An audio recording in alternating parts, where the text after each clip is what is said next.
भारत के संविधान के लिए बलिदान देने वाले देश के पहले महापुरुष थे। संविधान के लिए बलिदान, धारा 370 की दीवार गिराकर एक देश एक संविधान के मंत्र को जब हमने साकार किया तो हमने डॉक्टर श्यामा प्रसाद मुखर्जी को सच्ची श्रद्धांजलि दी। लाल किले पर आज कई विशेष महानुभाव उपस्थित हैं। दूर सुदूर गांव के पंचायतों के सदस्य हैं, रोम दीदी के प्रतिनिधि हैं, लखपति दीदी की प्रतिनिधि हैं, खेल जगत से जुड़े लोग हैं, राष्ट्र जीवन में कुछ न कुछ देने वाले यहां महानुभाव उपस्थित हैं। एक प्रकार से यहां मेरी आंखों के सामने मैं लघु भारत के दर्शन कर रहा हूं और टेक्नोलॉजी के माध्यम से विशाल भारत के साथ भी आज लाल किला जुड़ा हुआ है। मैं आजादी के इस महापर्व पर देशवासियों का, विश्व भर में फैलाए हुए भारत प्रेमियों का, हमारे मित्रों का हृदय से बहुत बहुत अभिनंदन करता हूं। साथियों, प्रकृति हम सब की परीक्षा ले रही है। पिछले कुछ दिनों में प्राकृतिक आपदाएं, भूस्खलन, बादलों का फटना, न जाने कितनी कितनी आपदाएं हम झेल रहे हैं। पीड़ितों के साथ हमारी संवेदना है। राज्य सरकारें और केंद्र सरकार मिलकर के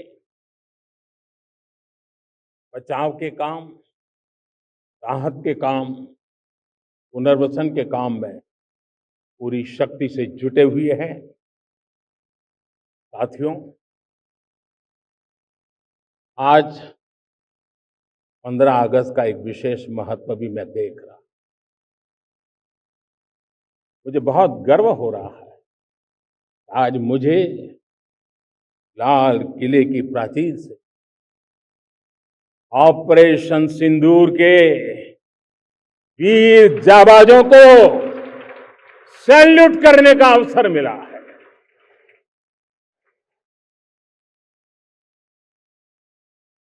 हमारे वीर जाबाज सैनिकों ने दुश्मनों को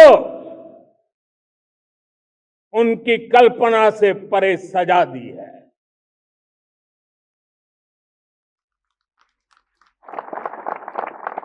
और इस अपील को पहलगाम में सीमा पार से आतंकियों ने आकर के जिस प्रकार का कत्लेआम किया, धर्म पूछ करके लोगों को मारा गया। पत्नी के सामने पति को गोलियां दी, बच्चों के सामने अपने पिता को मौत के घाट उतार दिया गया। पूरा हिंदुस्तान आक्रोश से भरा हुआ था। पूरा विश्व भी इस प्रकार से संहार से चौंक गया था। मेरे प्यारे देशवासी, ऑपरेशन सिंदूर उसी आक्रोश की अभिव्यक्ति है।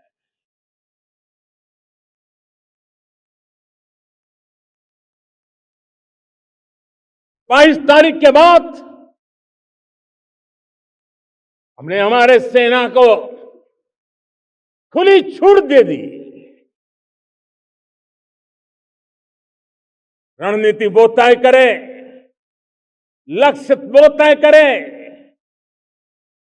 समय भी वो चुने और हमारी सेना ने वो करके दिखाया जो कई दशकों तक कभी हुआ नहीं था। सैकड़ों किलोमीटर दुश्मन की धरती पर घुस करके आतंकी हेडक्वार्टर्स को मिट्टी में मिला दिया, आतंकी इमारतों को खंडहर बना दिया।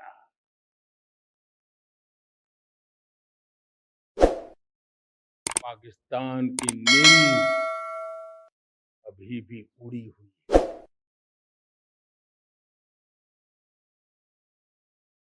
पाकिस्तान में हुई तबाही इतनी बड़ी है कि रोज नए नए खुलासे हो रहे हैं, नई नई जानकारियां आ रही। मेरे प्यारे देशवासियों, हमारा देश कई दशकों से आतंक को झेलता आया है। देश के सीने को छलनी कर दिया गया है। अब हमने एक न्यू नॉर्मल प्रस्थापित किया। आतंक को और आतंकी को पालने पोसने वालों को, आतंकियों को ताकत देने वालों को अब हम अलग अलग नहीं मानेंगे।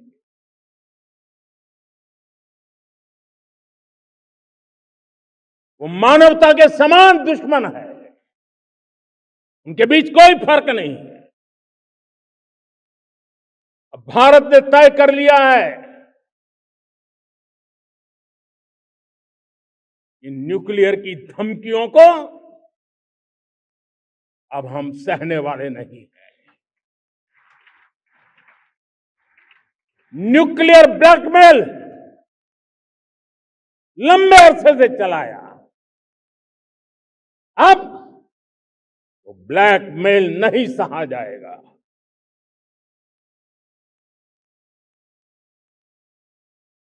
आगे भी अगर दुश्मनों ने ये कोशिश जारी रखी, हमारी सेना तय करेगी, सेना की शर्तों पर, सेना जो समय निर्धारित करे उस समय पर, सेना जो तौर तरीके तय करे उस तौर तरीके से, सेना जो लक्ष्य तय करे उस लक्ष्य को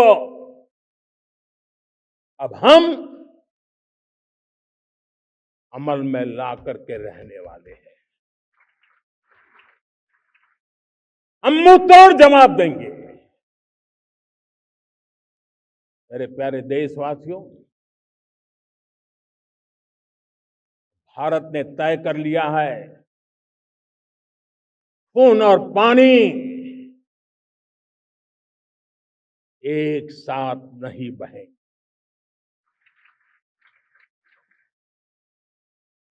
अब देशवासियों को भली भांति पता चला है कि सिंधु का समझौता कितना अन्यायपूर्ण है, कितना एक तरफा है। भारत से निकलती नदियों का पानी दुश्मनों के खेत को सींच रहा है और मेरे देश के किसान, मेरे देश की धरती पानी के बिना प्यासी है।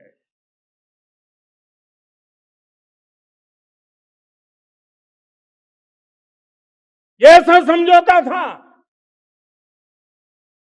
जिसने पिछले 7 दशक से मेरे देश के किसानों का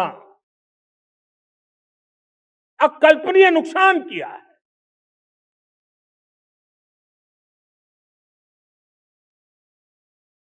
अब हिंदुस्तान के हक का जो पानी है उस पर अधिकार सिर्फ और सिर्फ हिंदुस्तान का है, हिंदुस्तान के किसानों का है। भारत कतई सिंधु समझौते को, उस स्वरूप को दशकों तक सहा है, उस स्वरूप को आगे नहीं सहा जाएगा। किसान हित में, राष्ट्र हित में ये समझौता हमें मंजूर नहीं है। मेरे प्यारे देशवासियों, आजादी के लिए असंख्य लोगों ने बलिदान दी, अपनी जवानी खपा दी, जेलों में जिंदगी गुजारी है, फांसी के तख्त पर लटके हैं, कुछ लेने पाने बनने के लिए नहीं, भारत के स्वाभिमान के लिए, कोटि कोटि जनों की आजादी के लिए, गुलामी की जंजीरों को तोड़ने के लिए। और मन में एक ही भाव था, स्वाभिमान। साथियों, गुलामी ने हमें निर्धन बना दिया, गुलामी ने हमें निर्भर भी बना दिया, औरों पर हमारी निर्भरता बढ़ती गई। हम सब जानते हैं, आजादी के बाद कोटि कोटि जनों के पेट भरना बड़ी चुनौती थी। यही मेरे देश के किसान हैं जिन्होंने खून पसीना एक करके देश के अन्न के भंडार भर दिए। ಲೇಟೆಸ್ಟ್ ಹಾಗೂ ಇಂಟ್ರೆಸ್ಟಿಂಗ್ ಸುದ್ದಿಗಳಿಗಾಗಿ ಬಾಸ್ ಟಿವಿ ಕನ್ನಡ ಚಾನೆಲ್ನ ಸಬ್ಸ್ಕ್ರೈಬ್ ಮಾಡಿ, ಹಾಗೆಯೇ ಬೆಲ್ ಐಕಾನ್ ಪ್ರೆಸ್ ಮಾಡಿ. ಇದರ ಜೊತೆಗೆ ಫೇಸ್ಬುಕ್, ಇನ್ಸ್ಟಾಗ್ರಾಮ್, ಎಕ್ಸ್ ನಲ್ಲೂ ಮಿಸ್ ಮಾಡದೆ ಫಾಲೋ ಮಾಡಿ.